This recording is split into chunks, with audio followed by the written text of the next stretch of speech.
Hello everyone and welcome to Grandstand Sports Data. In today's video, we will be continuing our 13 chapter series on the art of sports betting. We will be educating you on what we call the 13 pillars for turning you from a square to a sharp with similar principles to the book The Art of War. We will be providing action steps through each of the chapters so you can improve your betting approach and get you betting more responsibly. We will also be adding in our final thoughts from the 17 years of betting experience that we have here at Grandstand Sports Data. So let's get right into it. So today we're going to begin with chapter 12, and that's the roadmap. So it's going to be the step-by-step guide to executing a sharp, disciplined betting foundation using everything that we've covered so far through the Art of Sports Betting series.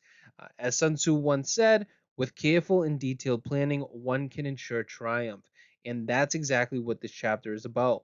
Planning your betting day with structure and purpose. So we will show you, what you should be included in your sports betting foundation before you even place a bet.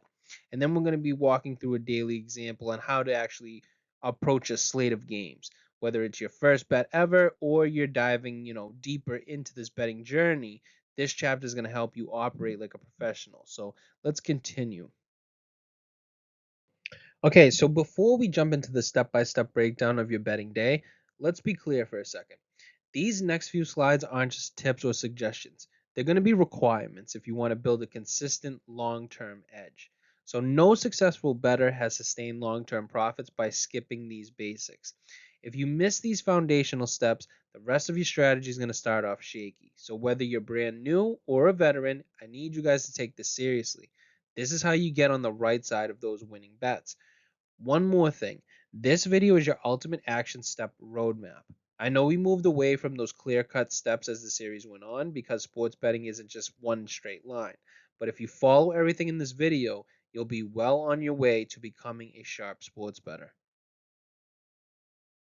So let's start with the first one. And I know this might sound elementary, but trust me, this is where most bettors mess up before they even place a wager. Let's start with picking a sport that you actually understand. So if you played it, coached it, or watched it for years, you're already ahead. You know the rhythm, you know the pace, how momentum shifts, and then what actually matters during a game.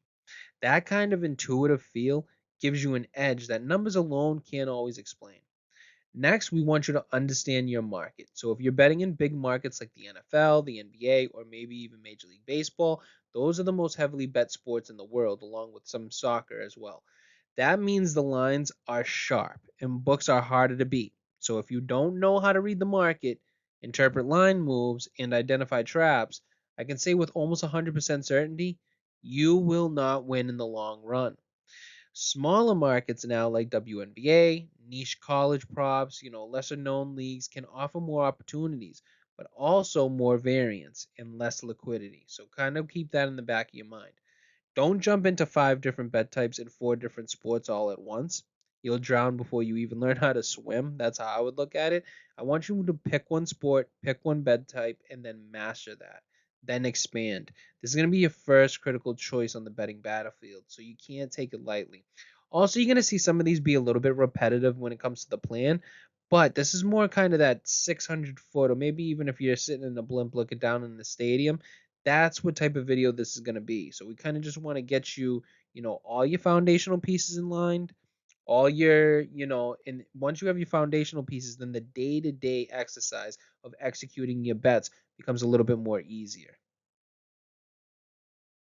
So let's talk about one of the most important pieces in this entire process, and it's going to be your bankroll, right? The first step of establishing your bankroll is to set it up properly. So this means setting aside a fixed amount of money that you're 100% okay with losing. And if losing this money is going to make you emotional, reactive, or even pull money from your rent, you're not ready to do sports betting. Also, I need you to consider keeping your bankroll in a high yield savings account. That's going to help it earn a little bit of interest while you wait for your next, opportunity in the betting market. Step 2, you can jump to choosing your bet size and strategy. And there are a few options here depending on your experience. You can do fixed unit betting. This is perfect for beginners. Every bet is the same size, like $10, $50, $100. No matter what it is, it keeps things simple and it protects you from overextending. Once you can maybe differentiate, your 1%, your 2%, your 3% plays, That's when you can start moving on to percentage betting. And this, just like I said, it's good for those who are starting to rate their bets with more confidence. But you need to remember it has to be proven. Now let's move on to the last one. This is for the more advanced bettors only. You need reliable historical data and calculated edges to make it work, but it's going to be the Kelly criterion. And it's the most aggressive and potentially the most profitable, but it can also get volatile fast if you're wrong. So here's the quick disclaimer though that I need to give to you. I am, and when I say I am, I'm talking about Anthony here, Grandstand Sports Data. I am a licensed financial advisor, but this isn't financial advice. I need to stress that to you. This is only sports betting education. So with that said, bankroll management is in my wheelhouse. And, you know, especially in the world of sports betting, nothing will keep you in the game longer than proper bankroll discipline. Most bettors will fail because they don't have a bankroll strategy, but you need to treat your money like it's a soldier on the front lines. Protect it, deploy it wisely, and that's how you survive and then eventually thrive in the sports betting world. All right, now let's move on to one of the most underrated categories in all the sports betting, and that's odds shopping. You cannot maximize your profit without doing this consistently, right? So that's the third step is basically developing your odd shopping process. Then the first step within that third step is that you're going to need to open multiple sportsbook accounts, right? And the basic setup is usually 1 to 2 consensus sports books. Consensus sports books could be things like DraftKings, FanDuel. You know, we've all seen them. These are the most popular books, so you'll get a sense of where the public is betting. Then you'll do 1 to 2 sharp books like Pinnacle or Circa. And if some of you guys can't do that, you still have to do a little bit of, research and analysis to find a sports book that is considered a sharp book. And these books basically move lines quickly and are influenced by professional action. And the last one would be we would recommend maybe one reduced juiced book, like a bet online or even a bookmaker. And these save you money over time, right? They take less vig on every bet, and that's what makes them very important in your odd shopping process.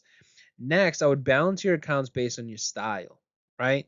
If you're a volume better, you're doing 4 to 15 bets per session, you'll want to spread your bankroll evenly across all books so you can fire at the best number at any time. Now, if you're a sniper, you're talking about 1 to 2 elite bets per session. You can keep more of your money in that high yield savings account and only move it into your sportsbook when the time is right. Finally, now, you need to use a good odds comparison tool. You need something that shows you real time lines across every book that you use. If you can't find one that has all your books, maybe you have to use two so that you could have all your books. But the key is to have all of your books there, ready and waiting, showing you the best price available. Now, this isn't optional. That's the one thing I need to say. Saving 5 to 15 cents of juice per bet, it adds up fast, especially in a month, maybe a quarter, even in a year. This stuff starts to add up. So if you're betting without shopping for odds, you're basically paying more for the same bet, and that's not being sharp. So odd shopping is not just smart, it's actually essential. All right, now let's put all of this into action with a real demonstration. We're going to walk you through what the process looks like step by step and show you how to properly allocate your bankroll based on the last 3 steps. So we're going to assume that you already know 2 things, and that's your bet type and the sport that you will be betting. So let's move on to the next step, which is going to be establishing your bankroll. So let's just say, hypothetically, that you've got a $1,000 starting bankroll. And the question is going to be, how are you going to manage that money? We'll touch on that in a few seconds. The first thing that I want to point in your direction is how do you even increase your bankroll? Well, we ranked it from 1 through 4, from easiest to hardest. And we're going to start with number 1, which is passive income. So this is like letting unused bankroll sit in that high yield savings account. It's keeping your bankroll in a keeping your bankroll in a high yield savings account can lower the win rate that you need to be profitable. So for example, betting at minus 110 odds normally requires you to win a 52.4% win rate to just break even. But if your high yield savings account is actually earning 3.5 annually, that extra return means that you only need to win around about 48.9% to stay profitable overall for that year. So it's a simple way to make your money work harder, even when you're not betting. And please, that's a loose example. It's a very loose example because I know some people are going to go, well, if I calculate my numbers and put it in, you actually need a win. We're not doing all that. Okay. It's just a very basic exercise. That's all we were trying to illustrate here. Let's move on to number two now, and that's going to be making deposits. So we're rebuilding with outside funds if needed. And remember, only deposit money that you can afford to lose. Next, and number three is winning. Plain and simple, right? You reinvest your winnings back into your bankroll. That's it's the third easiest, or I would say one of the hardest, but you have to take a look at the other two. The fourth one we put is bonuses and promos. And we rank these lowest because of all the terms and conditions and all the mumbo jumbo that get involved with them. So sometimes they can be more beneficial than actually winning, even though you kind of have to win those bets for them to for the bonuses and promos to actually work in your favor anyways. So winning really is coming first. So let's move on to now the unit sizes. And if you're thinking about it in a $1,000 bankroll, you're going to see that the 1% play would represent $10, and so on and so forth, as you can see. Now, what about if you upped the bankroll from those four, ways that you can increase your bankroll? Let's say it went up to 5,000. Well, why is that important? The reason why building your bankroll up to 5,000 is important is because of what? These unit sizes will now increase. So if you have a $5,000 bankroll, your 1% play will now be $50 instead of 10, which means that you win more on each game. You also lose more, but remember it's only a percentage of your bankroll. And then the same thing applies that if you boosted your bankroll even further and made it a $10,000 bankroll, now a 1% play would be $100. So what I like to do is I think a $10,000 bankroll is a solid cap. Because think of it like this, if you're a long term winning bettor, sportsbooks will eventually limit your action. And they often limit it to what? $500 per bet. So since your max play should be about 5% of your bankroll, that's going to equal that $500 limit, and that aligns perfectly with that $10,000 bankroll. So whatever number that you choose, always adjust your unit sizes accordingly and build your bankroll around the type of bettor that you are, whether you're a sniper or a volume bettor. Have to remember that. Next, I'm going to touch on those two approaches a little bit more in depth, right? Let's break them down a little bit. The sniper bettor example, this bettor only places about 1 to 3 bets a session. They hunt for max value and they wait for the perfect opportunity and they don't really force action. And as you can see, $100 goes into each type of the sports books that we already covered. So then they can fire quickly if a line pops up. But now remember, look at that high yield savings account. It's at $700, right? And that lets them grow their bankroll slowly while it waits to be deployed into those sports books when needed. So this is a kind of lean, it's very patient, but it's very accurate. That's one thing. Now, let's move on to the volume. The volume bettor. This bettor places multiple bets per day and needs funds ready to go across multiple books, right? $200 in the consensus book, $200 in the sharp book, as you can see, and then 200 in the reduced juice. So 400 is only going to stay in the high yield savings as a reserve, but this setup gives them flexibility, right? You can hit those lines hard. You have up to 15% is what we preach in terms of, how much they can bet. So usually a volume bettor will go more towards the 1% play and they can almost fire off 15 bets in a session. That's where I'm trying to get at. But just either way, you need to stick with us and we'll guide you toward being the sharpest version of yourself at every level of the game. So let's move forward. You thought we were done, huh? Not exactly. So we're only really just getting started. Now that your bankroll and your books are in place, it's time to start building your research process. And this is where you start stacking the edge in your favor. First up, we're going to talk about the technical handicapping, right? Most sports fall under the numbers, the intangibles, and then the market. And that's exactly what your research process is. Just like we said, number one is going to be a technical handicapping. These are going to cover the numbers. You need to know what the data is saying. That means building and updating your power ratings. And I just want to say before we move on, power ratings aren't just technical, they're both technical and fundamental. So they really have their own spot here, but I have to put them somewhere, put them on the technical.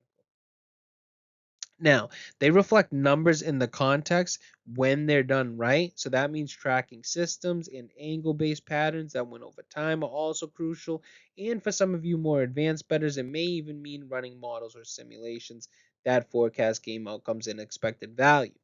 Now, we're going to move on to the fundamentals. This is more of the intangibles. These are the human and environmental elements, stuff you can't always measure clearly. Maybe it's matchups and injuries. Those are usually your core factors. Maybe there's coaching, strategy, and scheduling. These are usually your secondary factors. Then we usually finish it off with external factors. External factors make sense, right? Weather, venue, crowd noise, referees. These little details add up. And lastly, you always want to gauge the market, especially if you're in a big market. We cannot stress that enough. If you're in a big market sport and you ignore reading the market, you will lose. It's that black and white. So if you're betting NFL, NBA, MLB, you're going to need to understand number 1, you need to see if your variable has closing line value. That's huge. That helps you bet early, knowing that you will always have that closing line value. Now, you can also be a contrarian, and you will need to spot contrarian indicators. What are those? Well, those are when a team has less than 35% of the public side, right? And then there's usually a mismatch between the bet percentage and the money percentage.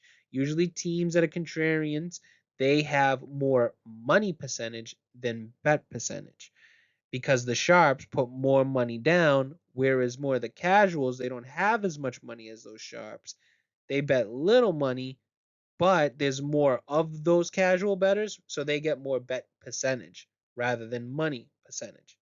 Now, the final one is, are there sharp moves or reverse line movement? This will be your bet signals. So if that those all those boxes get checked, that team is going to be labeled a contrarian play. So you're not just betting the game, you're betting the market's mispricing of the game. And yeah, we even get down to the juice reading, right? So knowing when to middle, arbitrage, or just flat out squeeze value. Those are also going to be crucial for market analysis. So this is what a real betting process looks like. You have to know the numbers, you have to know the intangibles, and then you also have to know your market. Now, here's the golden rule of research. You need to forecast first, then compare to the market. So this is what separates pros from the public. Don't look at the line and then try to justify a side. Do your own analysis first, create your own number, and then go see what the sports books are offering. This is going to allow you to spot that real value. And if you've been tracking your systems or variables in basically in your record keeper, this part gets easier and more accurate as time goes on. All right, so it's time to hammer home one of the most important pillars of success when it comes to sports betting, and that's record keep everything. This is what's going to separate the casuals from the disciplined bettors. First, you need to track your progress inputs, and that means logging your technical factors, logging your fundamental factors before the bet is even placed. You want to know what you were thinking, what the market looked like, and why you pulled the trigger. That's where your record keeper comes in. It's going to be the brain of your operation, tracking variables, market shifts, and even patterns. This is what helps you build and evolve that plan that we were talking about. Second, I need you to track your results, and this is going to be a bet tracker. It's going to show you the execution, how your bets are doing, how your bankroll's moving, and how strong your edge really is. Think of it like this. The record keeper is going to equal the system that creates the plan. Got it? Record keeper equals the system that creates the plan. The bet tracker is just the results from executing that plan. So that's the difference there. And don't forget, you can also run some back testing on old games to validate trends in your record keeper. That's huge so that you don't have to track the data as it goes on. You can back test the last few years. You can go as far back as you want. But I need you also to keep that ongoing log to catch what's working and what's not as you go forward. So if you're not tracking, you're guessing, and guessing does not build bankrolls. Okay, so what we mean by basically record keeping everything, this is a good snapshot of our record keeper when it comes to the NBA. Just want to show you, remember we talked about our factors and how we want to be tracking them. We have our market factors in red. Remember, closing line value, contrarian, bet percentage versus money percentage, and then your bet signals. And anytime that a team fulfills one of these needs, we just put an X in their respective row for that column, right? And as time goes on, you just filter those, and then those will show you the results up here with your win-loss records. You can factor it into in terms of spread and money line, and it will feed in with the filters. It will give you your win percentage, your profit and loss, and your rate of return. Now, just like we told you, we're going to be building this at the end of the series, and we're going to be showing you this more. It's going to be our third installment when it comes to making a model series. And I know we have a making a model series, and one's a record keeper, and one's it's just us kind of giving you the hands-on approach. So we're going to build one of these for you guys at the end of the series. Make sure to hit the like button. Make sure to subscribe so you can be the first one to see that video. All right, so let's wrap up the foundation with one of the most underrated keys to success, and that's going to be your assessment days. These are your personal performance reviews. They're how you stay sharp, evolve your system, and then keep that edge. But timing is going to matter. Don't do this during those high action days. You need to schedule this on a week slate. And when I say week slate, I'm talking about those low volume betting days for your sport. On these days, you're going to be updating your bankroll and unit size, reviewing your bet tracker, comparing your plan versus your execution, review your record keepers by category, then you're going to identify repeatable patterns, and then finally you're going to refine the plan. Eliminate what's not working and implement what is. And then if you're serious about getting better, these review sessions aren't optional. They are required. Now that the foundation is laid, your bankroll is set and your tools are in place and your plan is in motion, it's time to move on to what happens next. From here on out, we're going to walk you through the day-to-day activities that actually help you win bets. This includes how to approach a slate of games, what to look for, and how to stay disciplined. But remember, everyone's bet selection process is different. So what you're getting from us is going forward is a consensus approach. It's a system that blends the best tactics across different styles so you can apply what fits your game. So let's get to work. So let's start by painting the picture here. This slide walks you through the first steps in real betting day. It all begins with your research process. And this is where your edge comes from. So for example, let's say that you found a value on NBA money lines, right? When the team has an edge in both your model and player quality, which is measured by NBA 2K in this instance, and over a 5-year stretch, that system has hit 60%, which translates to odds of about minus 150. So remember, when we shop for odds, we need to make sure we are getting that minus 150 odds or even better, or else it's no bet. From there, we move to your initial handicap, and this is where you update everything in your research process. So you're refreshing your numbers and intangibles. This is the moment where your research process becomes your plan for today. Now, once that's done, you're introduced to the slate, today's schedule of games, and now comes the most important step. You need to create a prediction. But as you can see from our games over here, I just want to run through it. It was a January 16th slate of the NBA. It's a very small slate, but we will just want to demonstrate the example for you. We have Indiana going to Detroit, Phoenix going to Washington, Cleveland going to OKC, the Clippers going to Portland, and then Houston going to Sacramento. So let's move on though. Step number 2 is going to be creating a prediction. And the number one question that every sharp bettor should ask themselves before making a play is, what would be the average result of this matchup if it were played 10,000 times under the same conditions? That's the mindset of a real bettor. Not guessing today's winner, but forecasting in the long run, right? Bettors who are more tech savvy will use a Monte Carlo simulation based on their variables from their research process to find the answer to that question. Okay, so let's say that you've run your model and generated the win probabilities for each matchup, like we see in the top left. These are your raw predictions, simulations, or even calculations based on technical and fundamental factors that you've built into your model that correlate with your bet type. In this case, your bet type is money lines, so it probably correlates with win percentage. Now, let's move on to step 3, and this is eliminating and identifying. This is where we bring in our second variable, which was player quality, using the NBA 2K rating as a proxy.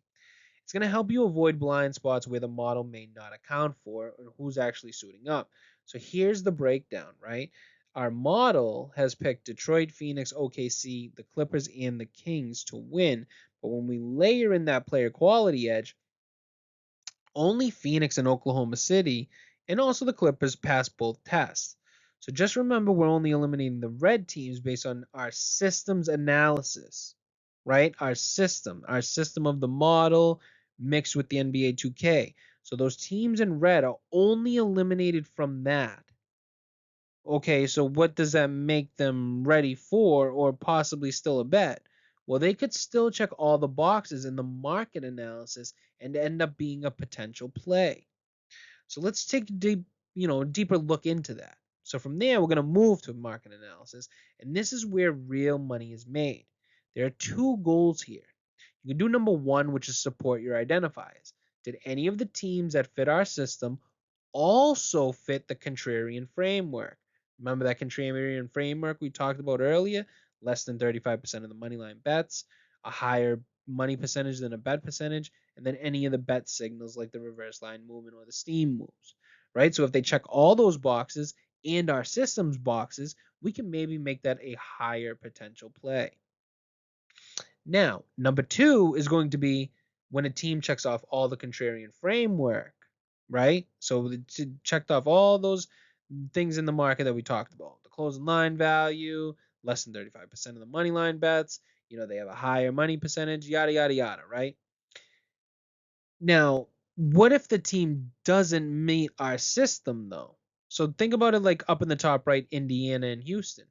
What if they fit the contrarian alignment or the variables and they check all those boxes, Houston and Indy? What do we do with them? We're gonna make that bet. Why, you might ask? Because the market is the number one priority, especially in a big market sport. You can be profitable doing only market analysis. You cannot be profitable only doing handicapping. It's that simple. So, finally, we're going to hit step 5, and these are shopping for your odds. This is where the edge gets real, right? Remember that minus 150 cutoff from earlier?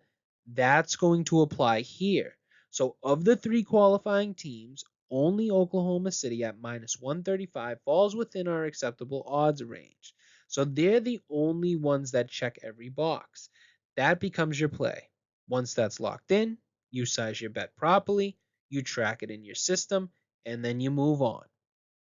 So, if this process gave you clarity, don't just watch, apply it, test it, even track it, and stick around because in the next video, we're going to be diving into chapter 13, and that's sports betting education.